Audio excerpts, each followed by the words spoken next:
오늘 이 시간에 주시는 하나님의 말씀은 요한복음 15장 5절에서 8절에 있는 말씀입니다. 다 같이 일어서서 저와 여러분이 한 절씩 교독하시겠습니다. 나는 포도나무여 너희는 가지라.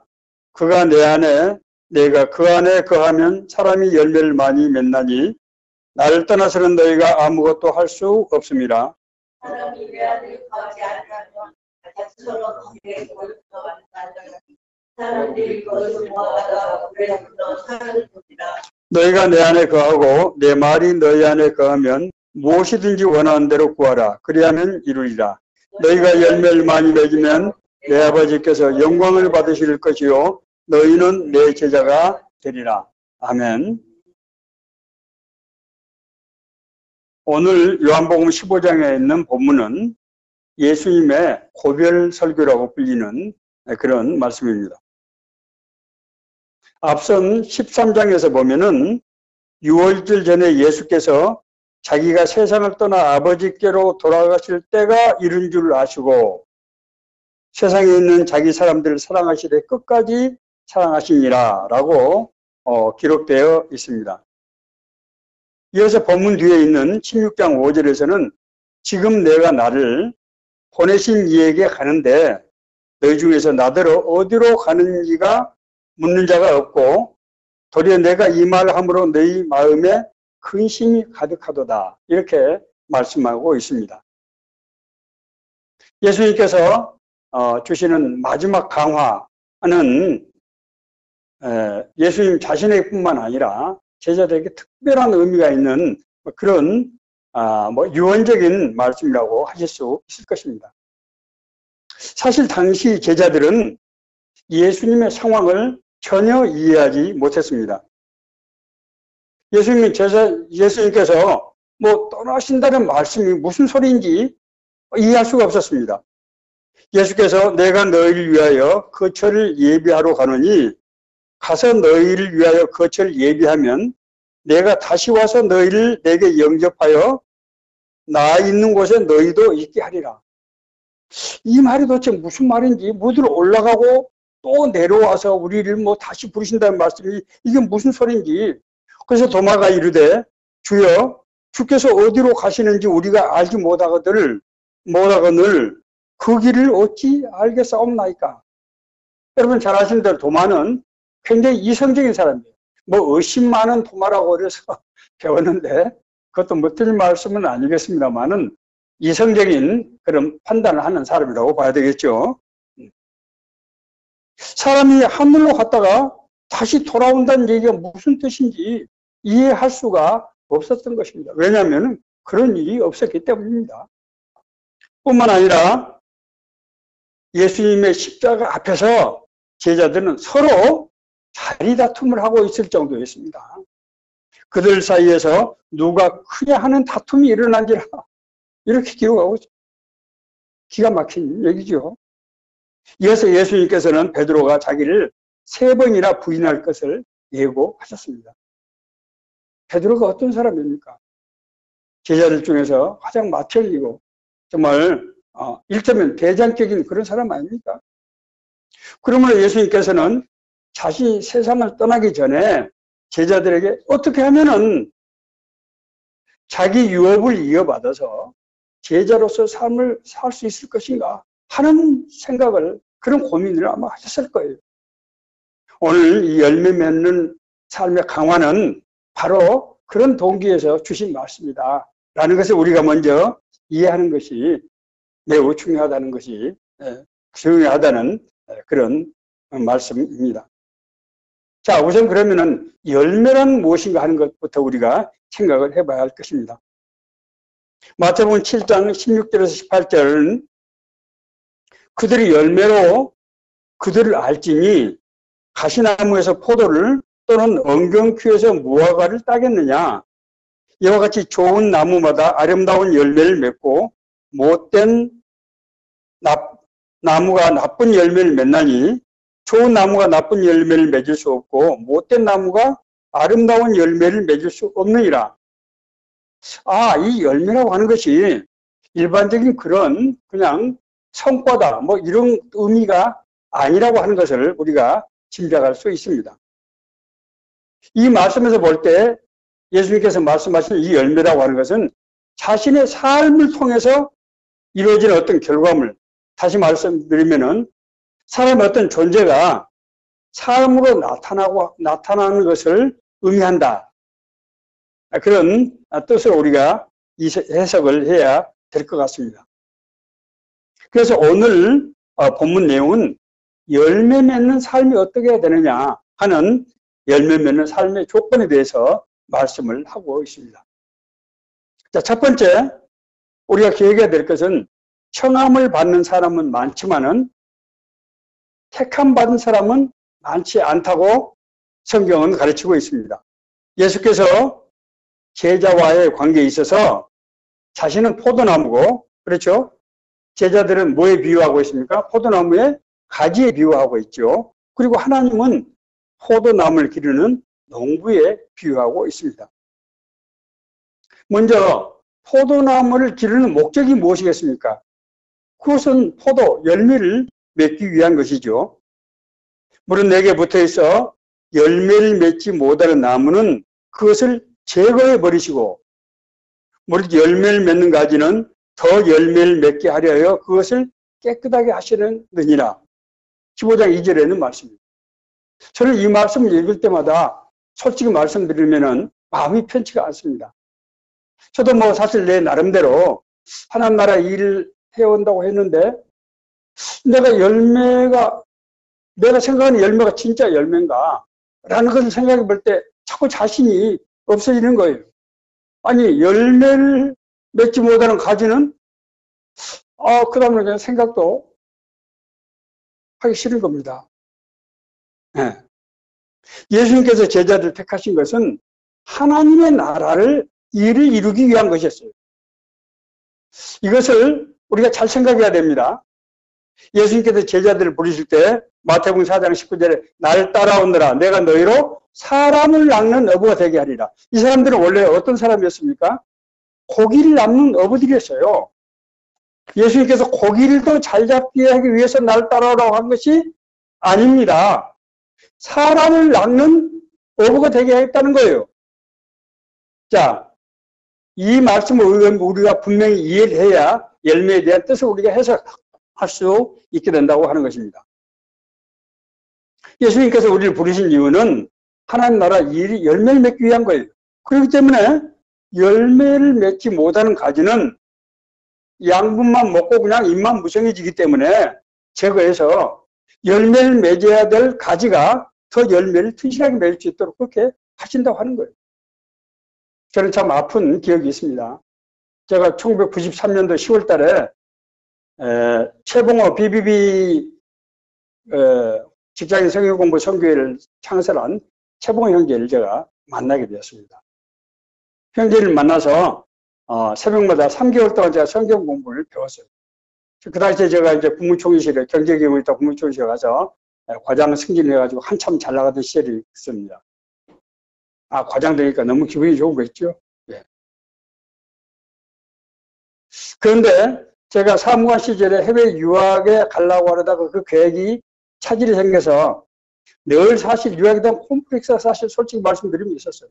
그래서 이제 과장이 됐으니까 이제 유학을 내가 가야 되겠다라고 생각을 하고 있었습니다.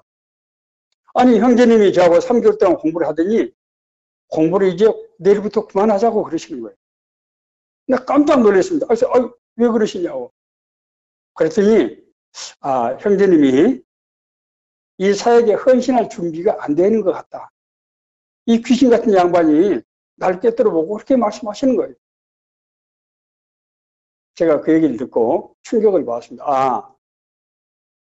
내가 가만히 집에 가서 생각을 해봤어요. 내가 나는 열심히 이렇게 사역을 열심히 하고 있는데 그런가? 제가 1990년대 1월 19일 날 작은 일에 충성하라고 하나님의 음성을 3번 들었다는 말씀 드린 적이 있죠. 나는 그래서 그 이후에 그렇게 살아왔는데 이 형제가 그렇게 말하는 거예요. 제가 그날 저녁 밤잠을 제대로 자지 못하고 다음날 출근해서 국무총리실 총무과장을 찾아가서 해외 유학 대상자에서 저를 빼달라고 제가 부탁을 했습니다. 열매 맺지 못한 가지를 하나님께서는 가지를 제거하신다. 이 무서운 말씀입니다. 진정으로 두 번째 우리가 기억해야 될 것은 진정으로 구원받은 사람만이 하나님 나라 일꾼이 될 수 있습니다. 너희는 내가 일러준 말로 이미 깨끗해졌으니 예수님께서 최후 만찬을 하시면서 제자들에게 발을 씻어주시면서 뭐라고 말씀하시는가 하면은 내가 너를 씻어주지 아니하면 너희가 나와 상관이 없느니라 라고 말씀하십니다. 여기서 씻어준다고 하는 것은 그리스도의 은혜로 죄사함을 받는 것을 의미하는 것입니다. 그리하여 하나님과 우리가 하나님의 자녀의 관계, 그리고 예수님과 제자의 관계, 이 관계가 형성이 되는 것입니다. 구원받지 못한 사람은 자기의 열매를 맺을 수 있을지 모르지만 하나님의 나라의 열매는 맺을 수가 없습니다. 그 하나님의 나라 열매는 자기가 만들 수 있는 것이 아니고 하나님의 뜻과 계획 가운데서 하나님의 능력으로 맺혀지는 것이기 때문에 구원받고 거듭나지 못한 사람은 그 사람의 성경 지식이 아무리 많다 할지라도 그의 아무리 열심히 봉사한다고 할지라도 하나님의 나라 열매를 맺을 수 없다고 하는 것을 우리가 기억해야 됩니다. 이 부분을 제가 조금 뒤에 이제 보완할 텐데 이것은 정말로 중요한 말씀입니다. 그렇기 때문에 이 열매는 그리스도 안에 거해야만 맺을 수 있는 그런 열매입니다. 내 안에 거하라 나도 너희 안에 거하리라. 이 말씀은 너무 중요하기 때문에 제가 다시 한번 반복합니다. 내 안에 거하라 나도 너희 안에 거하리라. 가지가 포도나무에 붙어있지 않으면 스스로 열매를 맺을 수 없는데 너희가 내 안에 거하면 나도 너희 안에 거한다고 하는 것입니다. 그리스도 안에 거한다고 하는 것은 그렇기 때문에 열매를 맺기 위한 핵심적인 조건이 되는 겁니다. 우리가 맺어야 하는 열매는 우리가 만드는 그런 열매가 아니라는 거예요. 그리스도가 우리 안에서 맺게 하는 그런 열매라고 하는 것입니다. 과거에 어떤 사람이 자기 자신이 대통령이 되면은 하나님께 영광이 된다고 얘기를 한 적이 있어요. 저도 가만히 생각해 보니까 그 말이 설득력이 있는 것 같아요. 저는 평소에 그 부분을 굉장히 존경하고 기대해 왔던 사람입니다. 그런데 그분이 재직 중에 많은 문제를 일으켰습니다. 많은 사람들이 신앙인들이 자신이 성취하는 것을 열매로 하나님의 영광이라고 생각하는 경우가 많다고 하는 것입니다. 그러나 오늘 성경은 분명하게 너희가 내 안에 거하고 내가 너희 안에 있어야만 그 열매를 맺을 수 있다고 얘기하고 있습니다. 거한다고 하는 것은 존재적인 의미가 영적으로 연합한다는 뜻을 가지고 있는 것입니다. 이것은 굉장히 신학적인 그런 이슈가 되는 것인데 우리가 그리스도 안에 거하면은 그리스도도 우리 안에 거하는 것인데 이것을 헬라어로 페리코레시스라고 말합니다. 이 페리코레시스는 사실 쉬운 그런 단어가 아닌데 쉽게 말하면은 그냥 제가 단순하면 오해 소지가 좀 있습니다만은 예수님의 형질이 나의 형질과 연합해서 상호 순환한다고 하는 그런 의미를 가지고 있습니다. 이것은 아주 우리 개신교 신학에서 굉장히 중요한 그런 개념입니다. 그래서 여기서 거한다고 하는 것은 믿음으로 받아들이는 것을 의미합니다. 영접하는 자 곧 그 이름을 믿는 자들에게는 하나님의 자녀가 되는 권세를 주셨으니 우리가 믿는다는 것은 뭐라고요? 영접한다는 거예요. 영접하는 것은 내 마음을 열고 받아들이는 것을 말하는 것입니다. 예수님을 믿는다고 하는 것은 예수님에 대한 지식을 갖는다는 것을 말하는 것이 아니고 예배당에 가서 목사의 설교를 듣는다는 것도 것만을 의미하는 것도 아니라고 한다는 거예요. 예수님을 나의 구주, 나를 구원하신 분, 나의 하나님으로 받아들여야 된다고 하는 것입니다. 우리가 이 예수 그리스도의 영을 받아들이면은 우리의 심령 속에서 예수의 영, 하나님의 영이 역사하시는 것입니다.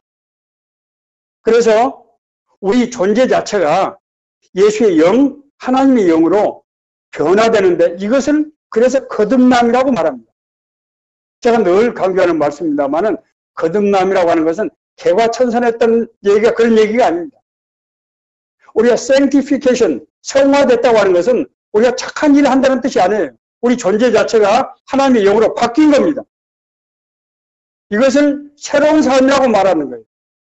새로운 삶은 내가 예수 믿고 올바른 행동이 있다는 뜻이 아니고 내 존재가 바뀌어서 바뀐 존재가 하나님의 영의 인도함을 받아서 성령의 역사 가운데 살아가는 것을 말하는 것입니다. 이렇게 해서 맺힌 열매가 바로 오늘 말씀하시는 바로 그 열매라고 하는 것입니다. 그렇기 때문에 우리가 열매를 맺기 위해서는 예수 그리스도의 계명을 지켜야 됩니다. 내가 너희 안에 거하고 내 말이 너희 안에 거하면 무엇이든지 원하는 대로 구하라. 그래야만 이루리라. 우리가 이루는 조건이 뭐라고요? 내 말이 너희 안에 거하고 너희가 내 안에 거해서 우리가 그걸 기도해야 된다는 거예요. 두 가지 조건을 가지고 있습니다. 하나님의 말씀, 예수님의 말씀은 우리 안에 있어야 되고 그 말씀을 바탕 속에서 기도를 해야 돼요. 이 두 가지 요건을 갖추지 않으면 열매가 맺히지 않는 것입니다. 오해하시면 안 돼요. 자, 여기서 너희가 내 안에 거하고 내 말이 너희 안에 거하면 이 말은 앞서 제가 말씀드린 하나님의 은혜를 받아서 구원받고 거듭난 사람이 삶의 형태가 그리스도의 계명을 지키는 것으로 나타난다는 거예요. 우리가 그리스도의 계명을 따라서 행할 때 열매가 맺히는 것이지 내가 멋대로 해서 열매가 맺히는 것이 아니라고 하는 것을 성경은 아주 확실하게 말씀하고 있습니다. 내가 아버지의 계명을 지켜 그의 사랑 안에 거하는 것 같이 너희도 내 계명을 지키면 내 사랑 안에 거하리라. 우리가 예수 그리스도 안에 거한다고 하는 것은 그냥 예수를 내 머리로 인식으로 이해하고 그런 것이 아니고 그 말씀을 지켜서 행한다고 하는 것을 의미한다고 하는 것입니다. 하나님의 말씀을 우리가 늘 묵상하고 지켜서 행하는 삶. 우리 시편 1편에 복 있는 사람의 조건은 뭡니까? 복 있는 사람은 오직 여호와의 율법을 즐거워하여 그 율법을 주야로 묵상하는 자로다. 말씀 가운데 살 때 하나님의 능력과 은혜가 우리 삶을 통해서 나타난다고 하는 것입니다. 자, 여기서 우리가 또 한 가지 기억해야 될 것은 그리스도의 말씀은 단순한 가르침, 교훈이 아니라고 하는 것입니다. 이 말씀은 너무나 중요하기 때문에 제가 여러 차례 말씀드린 바 있습니다. 하나님의 말씀은 사도 요한은 로고스라는 단어를 쓰고 있습니다. 로고스. 로고스는 어떤 사물을 구사하는 속성, 형질이라는 뜻입니다. 우리 인간은 하나님을 알 수 없어요. 하나님을 볼 수가 없습니다. 그래서 하나님의 속성 또는 하나님의 능력이 인간의 언어 형태로 나타나는 것을 로고스, 그것이 성경 말씀이라고 하고 그래서 성경 말씀은 성령의 감동으로 쓰여진 것이다. 그렇게 말씀하고 있습니다. 믿음으로 모든 세계가 하나님의 말씀으로 지어진 줄 우리가 아나니 보이는 것은 나타난 것으로 말미암아 된 것이 아니라 우리 생각에는 그럴싸한 이유에 따라서 내가 이런 일을 당하고 겪게 된 걸 생각하지만은 그 바탕 속에 뭐가 있다고요? 하나님의 속성인 하나님의 능력인 로고스가 역사한다고 하는 것입니다.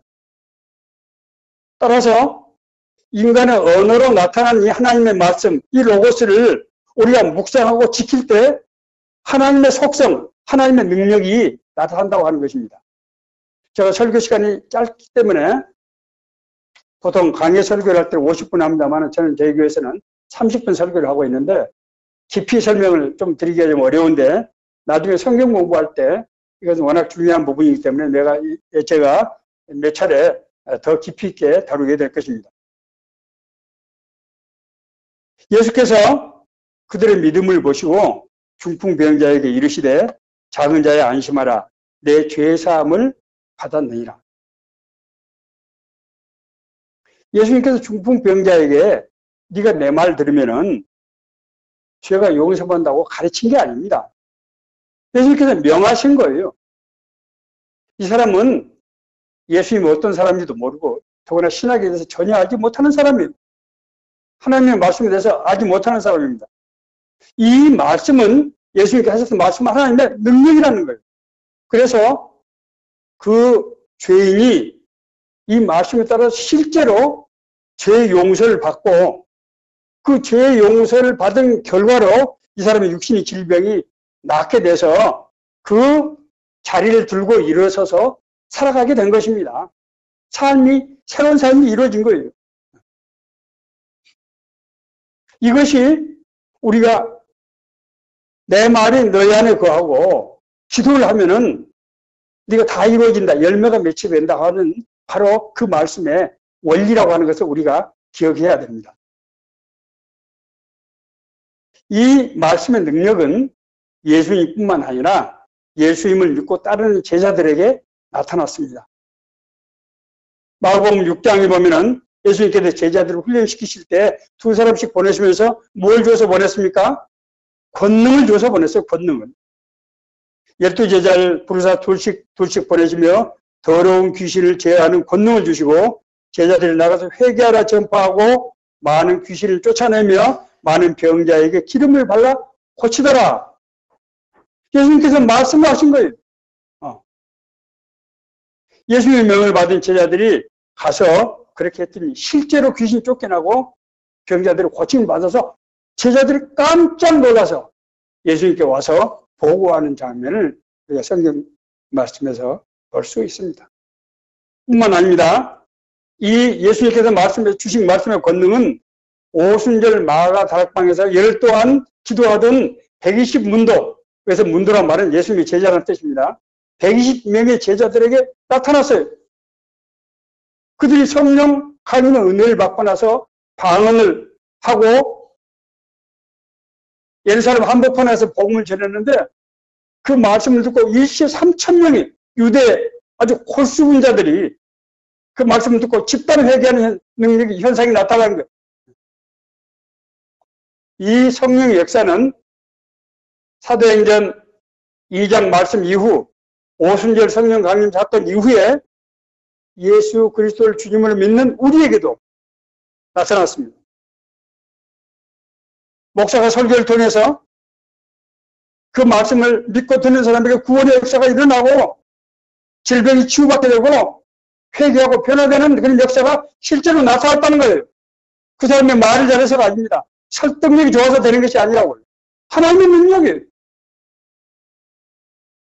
열매를 맺으면은 하나님께 영광이 됩니다.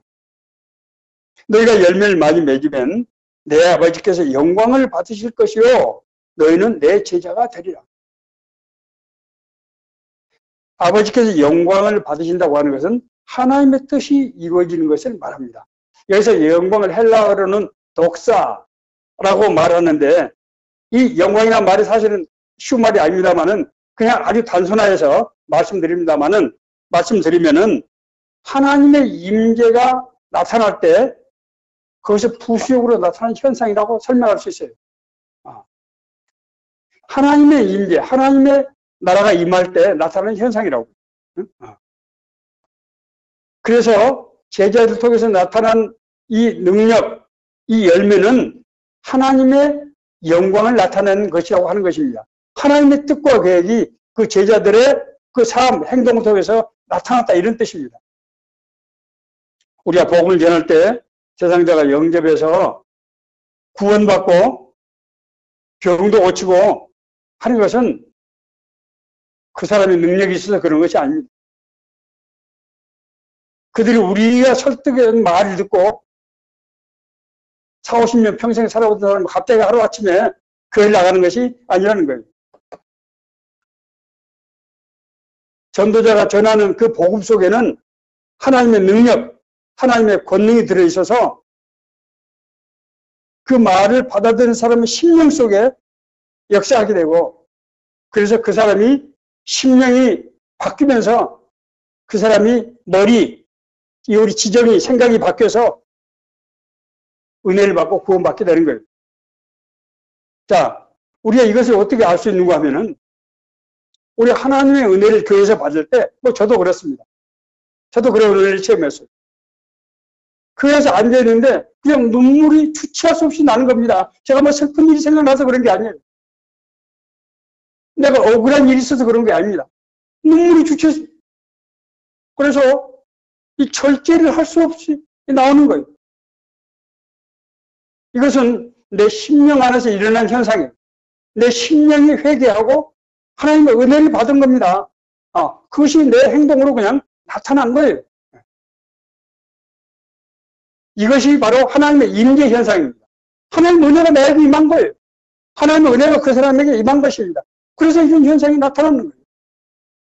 따라서 우리가 하나님께 영광을 돌리는 것은 의식적인 믿음이 아니라 하나님의 뜻과 계획대로 순종할 때만 나타나는 거예요. 하나님의 임재가, 우리가 하나님의 임재를 조종할 수 있습니까? 우리가 하나님의 임재를 부르짖는다고 하나님의 임재가 나타날 수 있습니까? 하나님의 뜻이죠. 하나님의 계획이에요. 우리가 그걸 착각하면 안 된다는 거예요. 우리가 걸투하면 하나님께 영광 돌린다고 하는데 지멋대로 하나님의 영광이 나타납니까? 하나님의 영광은 하나님의 임재라고 하는 것을 여러분들이 확실히 이해를 해야 됩니다. 제자는 어떤 사람입니까? 예수 그리스도를 따라 사는 사람들입니다. 내가 그리스도를 본받는 자 된 것 같이 너희는 나를 본받는 자가 되라. 바울사도 한 얘기. 너희가 나를 택한 것이 아니요 내가 너희를 택하여 세웠나니 이는 너희로 가서 열매를 맺게 하고 또 너희 열매가 항상 있게 하여 내 이름으로 아버지께 무엇을 구하든지 다 받게 하려 함이라. 너희를 부르는 것은 열매를 맺기 위해서 부르셨다는 거예요. 그래서 그 부름받은 우리가 하나님의 뜻과 계획 가운데서 구할 때 그것이 이루어진다고 하는 것입니다. 제자는 예배당에 다니는 사람이 아닙니다. 그리스도를 믿고 그리스도의 말씀에 순종해서 그렇게 살아가는 사람이에요. 말씀을 이제 정리하겠습니다. 제자들은 예수님께서 3년 동안이나 배웠습니다마는 사실은 예수님이 떠나기 직전까지 예수님께서 기대하던 예수님의 가르치에 합당한 그런 삶을 살지 못했습니다. 베드로는 3번씩이나 예수님을 부인했고 제자들은 갈릴리로 낙향하고 말았습니다. 그렇게 살 수밖에 없었던 거예요. 부활하신 예수님께서 갈릴리로 찾아가셔서 제자들을 다시 불러 세우셨습니다. 요한을 시몬아 내가 나를 사랑하느냐? 그리하면 내 양을 먹이라. 예수님께서 왜 이 말씀을 하셨겠어요? 제자들이 그런 상태가 되지 못했기 때문에 다시 예수님께서 날 따라오면 내가 너로 사람을 낳는 어부가 되게 하라는 말씀을 다시 반복하신 것입니다. 제자들은 주님의 두 번째 명령을 듣고 예루살렘에 올라와서 집중적으로 기도하면서 성령 강림의 약속을 기다렸습니다. 그때 성령께서 제자들에게 임하시고 그들은 주님의 증인으로 변화되었습니다. 진짜로 구원받고 거듭난 사람은 그 안에 오직 성령이 너에게 임하시면은 너희가 권능을 받고 예루살렘과 온 유대와 사마리아 땅까지 이르러 내 증인이 되리라. 진짜로 구원받고 거듭난 사람은 그 안에 성령의 역사에서 복음의 증인이 된다고 하는 거예요. 자, 우리가 복음의 증인이 된다고 할 때 이 증인이 되는 것은 물론 복음을 제시하고 사람들을 권면하고 설득하고 하는 것을 포함합니다. 그러나 사실은 근본적인 의미는 그 사람의 존재가 이미 복음으로 변화가 됐다는 거예요. 너는 세상의 소금이다. 예수님께서 너는 세상의 빛이다라고 말씀하셨습니다. 세상에 소금이 돼야 되고 빛이 돼야 된다는 말씀이 아니에요. A고 M이 그것은 존재론적인 의미예요. 너희는 구원받고 거듭난 너희는 이미 세상의 소금이고 빛이라는 거예요. 이 말씀은 그 사람 삶 자체가 복음이라고 하는 것입니다. 그 사람의 삶을 통해서 세상에 하나님과 화해가 일어나고, 하나님과 화해가 일어나면은 이웃 간에 화해가 일어나는 거예요. 먼저 성품의 변화는 사랑과 희락과 자비와 양성과 충성과 온유와 절제와 오래 참음과 이런 현상들이 나타나는 것입니다. 이런 속성을 통해서 사람과 사람 사이의 화해와 평화, 사랑의 관계로 바뀌게 되는 거예요. 이런 은혜를 받은 사람들이 하나님 앞에 나와서 하나님의 자녀가 되고 하나님의 뜻대로 살아가는 그런 삶이 되는 것입니다. 이것이 바로 예수님께서 우리가 너는 세상의 소금이다, 빛이다라고 말씀하신 바로 그 얘기입니다. 우리 삶 속에서 성령의 열매가 정말 있는가? 라는 것을 곰곰이 생각해 봐야 합니다. 나에게 어떤 열매가 맺혔는가? 그 열매를 통해서 무엇이 어떻게 변화가 되는가? 라는 것을 우리가 생각해 보고, 우리가 정말 오늘 이 말씀을 통해서 우리 자신의 삶을 다시 한번 되돌아보는 그런 계기가 되기를 간절히 바랍니다. 네. 우리 이 시간에 우리 잠깐 기도하겠습니다. 이 말씀을 가지고 하나님 아버지, 예수님께서 제자들에게 마지막 하셨던 이 간절한 마음으로 하셨던 이 말씀이 나에게 주시는 은혜의 말씀, 생명의 말씀, 인도하시는 말씀일 텐데 이 말씀을 통해서 제가 은혜받고 변화받는 역사가 있게 해주옵소서. 저희 삶 가운데서 하나님의 열매, 성령의 열매, 하나님의 영광이 드러나는 그런 은혜가 있게 해주옵소서.